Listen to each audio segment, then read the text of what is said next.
Hey, what's going on everybody? Welcome back to another Perfumery Basics video, and in today's video we're going to briefly discuss filling perfume bottles.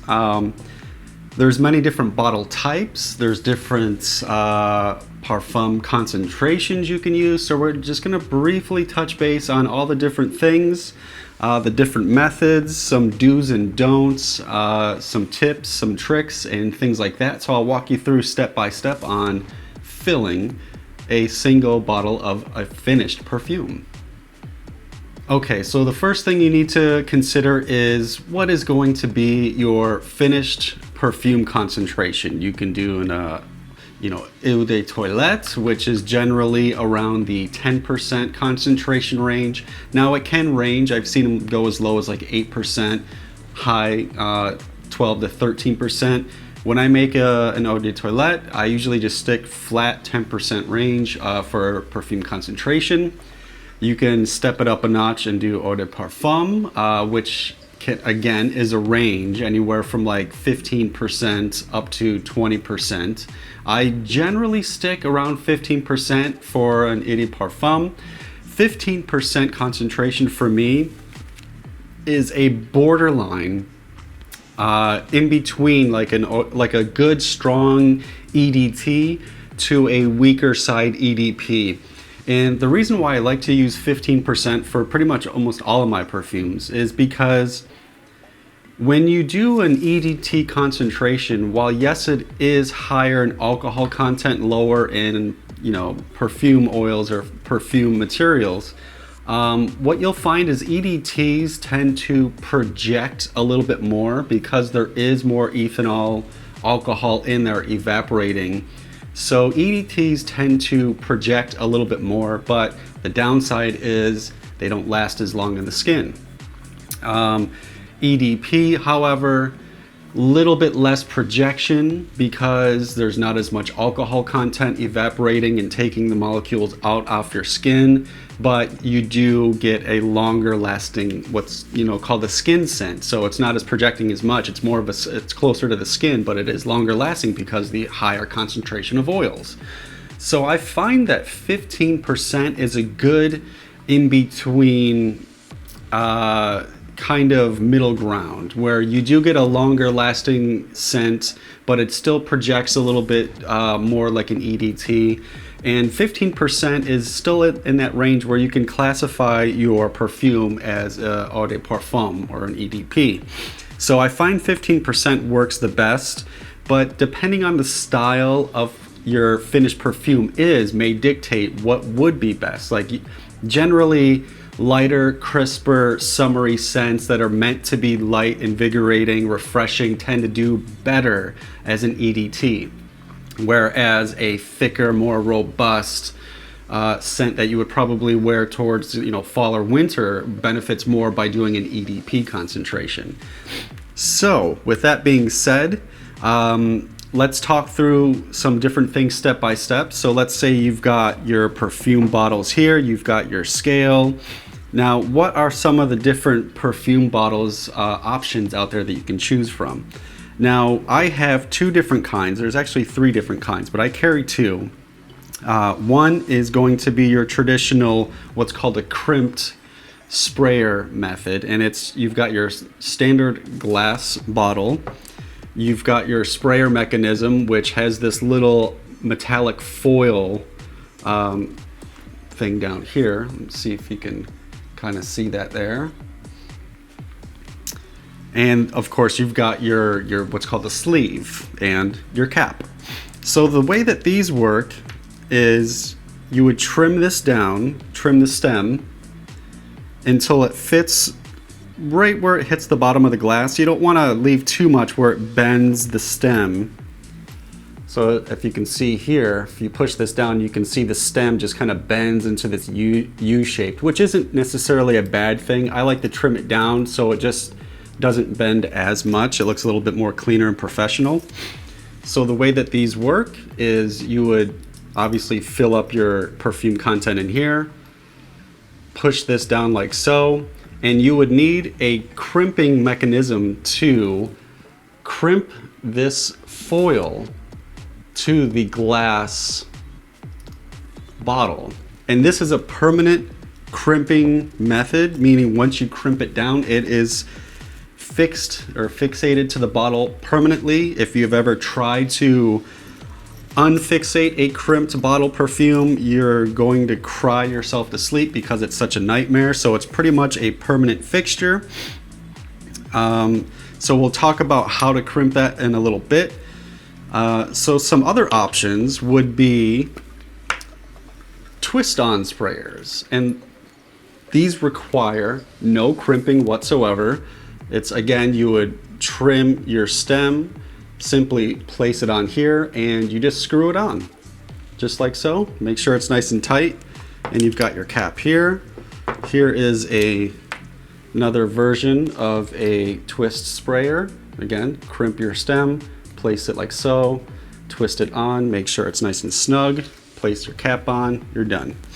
And these are nice because it allows the end user to reuse perfume bottles if they choose. If they ever run out of their juice and they're like, well, I can still use this nice fancy bottle and fill it with something else. And you just unscrew it, fill it with something else. I mean, you would probably want to wash and rinse the glass and rinse out the sprayer as best as possible and reuse them.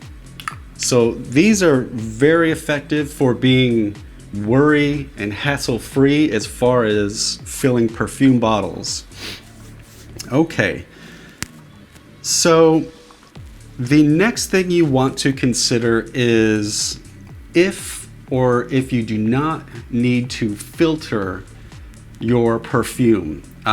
So if you work with a lot of naturals, the higher the natural content is in your perfume tends to make the perfume cloudy. Now, if you use a lot of synthetics, this isn't so much of a problem. But over time, yes, the longer the perfume sits, it does tend to uncloud itself as it kind of works itself into the ethanol alcohol. But if you're somebody that makes a bottle and ships it immediately to somebody and it's freshly made, you probably will want to filter it first, just so it has a better look and presentation. And some of the things that you would do to filter are, let me just grab this guy here. You can pre-filter many different ways. There's a vacuum extraction method. There's another one I call it the slow drip method. And you would want, obviously, some filter paper. And I've heard people use coffee filters that work kind of effectively. I prefer to use these big round discs here. And the best filter paper that I've came across is a company or a brand called Wattman, and they have different grades of filter paper. The best one for perfumes that I've found is they call it Wattman grade number 1. There's many different grades. You can do number 1, number 2, number 3, number 4, and so forth down the road. And basically the different grades just means how porous the paper is as far as letting material go in. Number 1, grade number 1 for Wattman seems to work best. And you would just take your apparatus like so. If you have some sort of makeshift chemistry thingy like so, you would place this up here. This would catch your material. You would take your filter paper. Obviously this is way too big. You would just cut it down to size so it fits nice and snug down below. Pour your finished perfume, meaning once you've added your perfume oils, your materials, you mixed it in ethanol, now you have a beaker of a finished product. You would take the finished product and pour it through, watch it slowly drip out. You know, it does take some time. And then when you're done, you would just take out the filter paper, throw it away. Now that is for something that has a lot of naturals, that tends to have a lot of cloudiness. If you use primarily synthetics, or synthetics with very little naturals, that generally is not a problem. So now that we've done that, let's take a look at some different ways to calculate how much material that you are going to use as far as making an EDT or an EDP. The best method that I personally always use is my perfume formula, the spreadsheet calculator that I've shared on previous videos from months and months and months ago. That's still the best method in my opinion. So let's go take a look at it and see how I would calculate it. So let's see. Okay, so looking at this spreadsheet here, you can simply put in something called perfume concentrate. And the key thing is your dilution level here. If you're using a raw 100% concentrate, let's say you've made your perfume concentrate and it's using all 100% raw materials, you would put 100 here because it's full strength.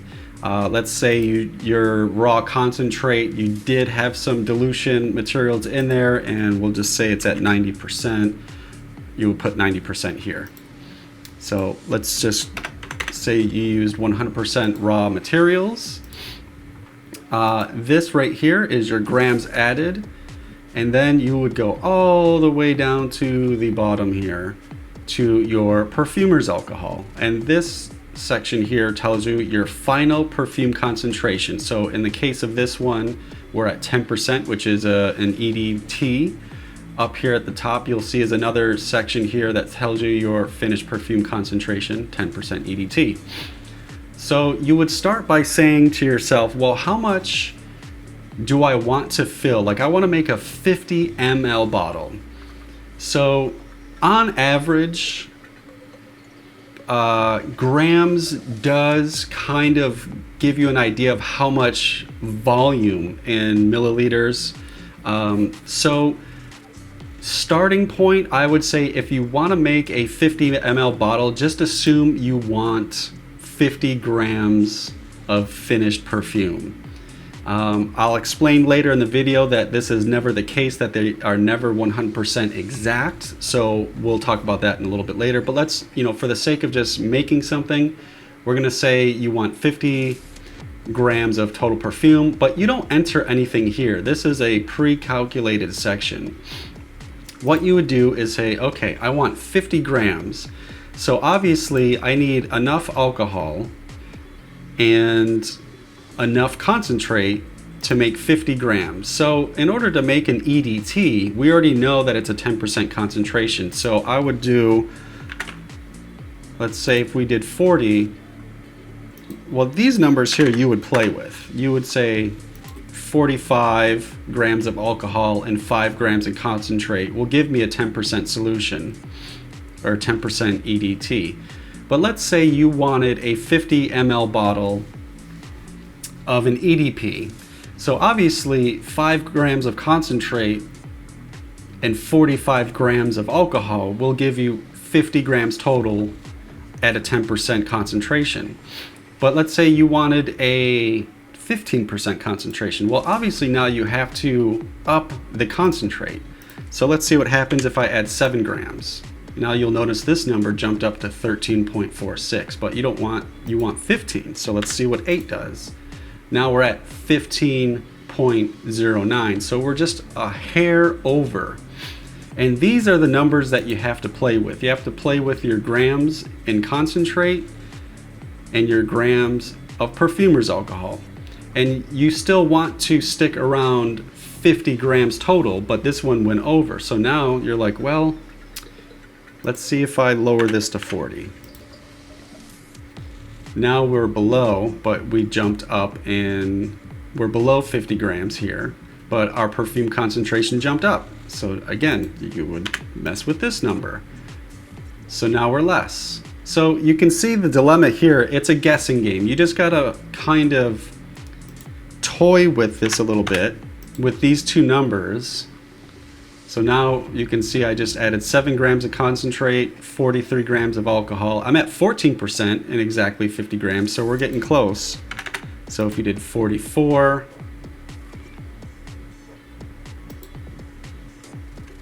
let's see, we'll put this at 6. Nope, that didn't do it, that lowered it down. So we'll keep this, we'll try 8. And 42. Now we're at 16%. But as you can see here, you would just sit here and play with these numbers until your amounts equal 50 grams and you're at a 15% concentration. It doesn't have to be exactly 15% concentration. Like I said, EDP ranges from 15% to 20%. So I can keep this number as is.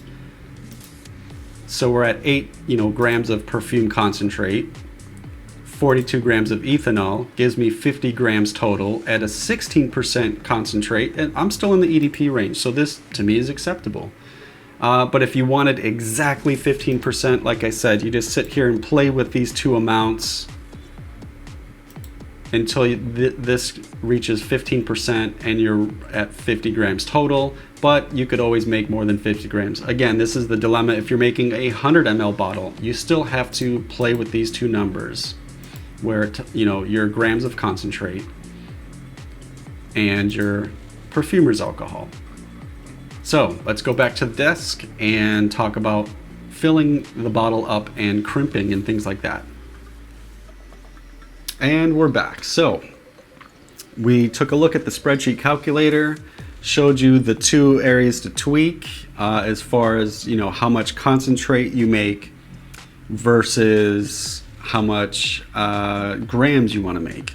Now, the dilemma here is grams does not necessarily correlate with milliliters, because now you're looking at 2 different aspects. Grams is weight, ml or milliliters is volume. Those are 2 completely different things. Now, yes, a ballpark average 50 grams could be close enough to 50 ml, but it's usually never the case, because depending on the weight of the material, like if I had a beaker that was full of 50 grams of galaxolide is very, very heavy, and if you pour it into a beaker and measured out the ml volume, it's not going to be anywhere near 50 ml.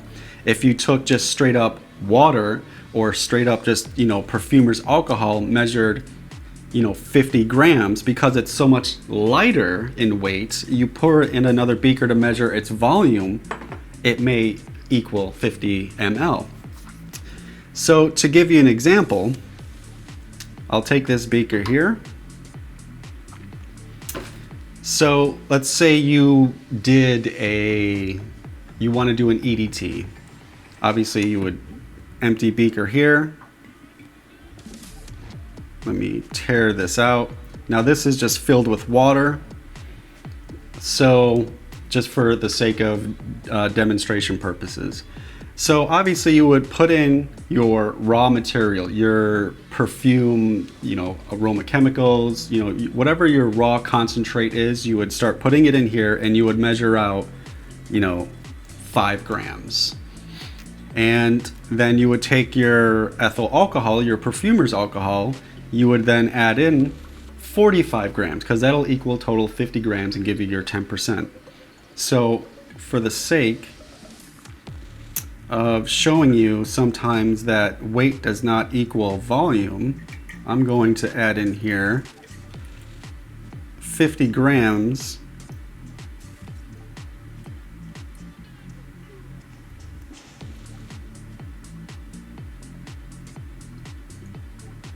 it's almost there. Just want to be as accurate as possible.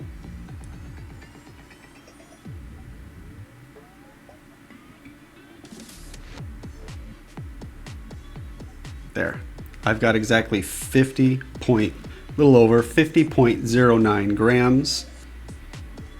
Now watch what happens when I measure it in something like a long cylinder beaker that actually has a graduated, milliliter lines. So this was 50 grams of just straight up water. And I don't know if you can see, it is probably a little over 50 ml. It is exactly one line over 50 ml, so that's about 51 milliliters. So again, ml doesn't necessarily, or weight doesn't correlate to volume exactly. So I know a lot of people think, well, I want to make exactly enough to fill one bottle, whether if it's a 50 ml bottle, a 100 ml bottle, whatever the size may be. And that's the problem that a lot of people run into. It's never going to be exact. So it's always best to overshoot a little bit and make a little bit more than you need. And the reason for that, you don't want to make too little and not have enough to fill the bottle that you intended, because then you have to go through the process of making another batch and filling it some more. So always try to overshoot, make a little bit more than you need. And the reason for that is, if you go on to Amazon, you can buy these little travel atomized sprayers, and these things are great. They're glass, they have great sprayer pumps, have little caps. You can buy a box of like 50 for 10 bucks. I've got multiple boxes up here, and the reason why I have these is because, one, when you're making your perfumes, you're going through many trials and you're testing it, you use these little sprayers and you can use them as testers to test them on your skin. But I also like them because when I make a finished perfume bottle, whatever I have left over in my beaker after filling the bottle, I would then fill up little, these little sprayers, and they can be just giveaways, testers, samples. Like sometimes if you want to sell sample sizes to somebody, that you can fill up these little sample sprayers, and they're great. So I would highly recommend getting these, because anytime you go over and you have some leftover material, that after you've already filled your bottle and you've got leftover material still, just fill up little sprayers. Keep them around as like little sampler sprayers and give them to people. So let's say we have gone through and filled a bottle. Obviously, when you fill the bottle, if it's one of these screw toppers, you would simply just, put your cap on, twist it on as tight as possible. If you have any, what's called plumber's tape, which is like a very thin kind of, plumber's tape is what you would wrap around anything that's threaded that you want to create a waterproof seal. Sometimes you can use a little bit of plumber's tape right around the thread here before putting your cap on. It'll create a better seal. It'll make it leak proof. Not to say that these leak, but if you want extra peace of mind, you can do that. Just make sure when you put the plumber's tape around the threads that the plumber's tape never overlaps the top, because what you don't want is the perfume to interact with the plumber's tape, because over time the plumber's tape will degrade and corrode a little bit if it reacts with a liquid. And when it corrodes a little bit, then the plumber's tape will slowly leak into the perfume bottle, altering the perfume, which you don't want. So if you do ever use plumber's tape, make sure it never touches the top, and it's always down below near the bottom of the threads. Okay, so let's say you don't have screw-on bottles and you have classic crimpers. Now, you're probably wondering, I've never done this. What do I need to do to crimp a bottle? So you are going to need two things. You're going to need a crimper and a sleeve press. And what that is, obviously you've got your crimper is going to crimp this down to the bottle. Your sleeve press is this sleeve here that fits over like so and pushes the sleeve down to the bottle, thus hiding this little area here. Because if you just leave it like this, that kind of looks cheesy. They create sleeves over it and I'll show you how this is done. You can get, again, on Amazon, they've got these very inexpensive hand crimpers. You get them for like 80 bucks. And the way that these works, now I'm not going to crimp this because there's nothing in it, and once I crimp it, it's permanent. What these do, let me see if I can get a little closer here. It's got a 4-jaw kind of chuck here, and it's open here, but as you squeeze it, it closes it, and then there's another mechanism on the inside that pushes out. So when you're doing like so, you would take your cap off, push this down here like so, and as you squeeze, the harder you squeeze, the more it crimps the aluminum edges to the bottle. Okay, and then once that's crimped on, you would simply just place your cap on like so, and that's permanently adhered to the bottle now. So the next step would then be getting the sleeve over this, and then that is pushed down so it is nice and flush with the bottle and giving you a finished look. And for that you would use a sleeve press machine, and this is basically just something like this that pushes down. I don't know if you can see it in here. There's just like a little hole here where this fits in, and it just basically pushes down on the sleeve, so it just pushes it nice and snug. And all you would do is, again, your cap will still be off. If this was crimped on there properly, you place your sleeve like so, you align it up like so, and you would use this and push it in a downward motion. This is adjustable in height, this section here, so if you've got smaller, 50 ml bottles, I would then move this down a little closer. If it's a larger, 100 ml bottle, I would push this up, and then you would just sit here, line it up like so, kind of get real close to it, make sure it looks lined up, and then you would just push it down all the way until this sleeve gets pushed down to the bottle. Once that's all is said and done, you would then take your cap, put your cap back on, your sprayer top, your sprayer cap, put that back on, your cap, boom, finished product is done. So let me get that out of the way. So once a finished bottle is complete, I would always suggest waiting 2 weeks before you use it. Now, sure, you can start spraying it and using it immediately if you wanted to, but there still is a chemical reaction when you mix perfume concentrate with alcohol that's happening.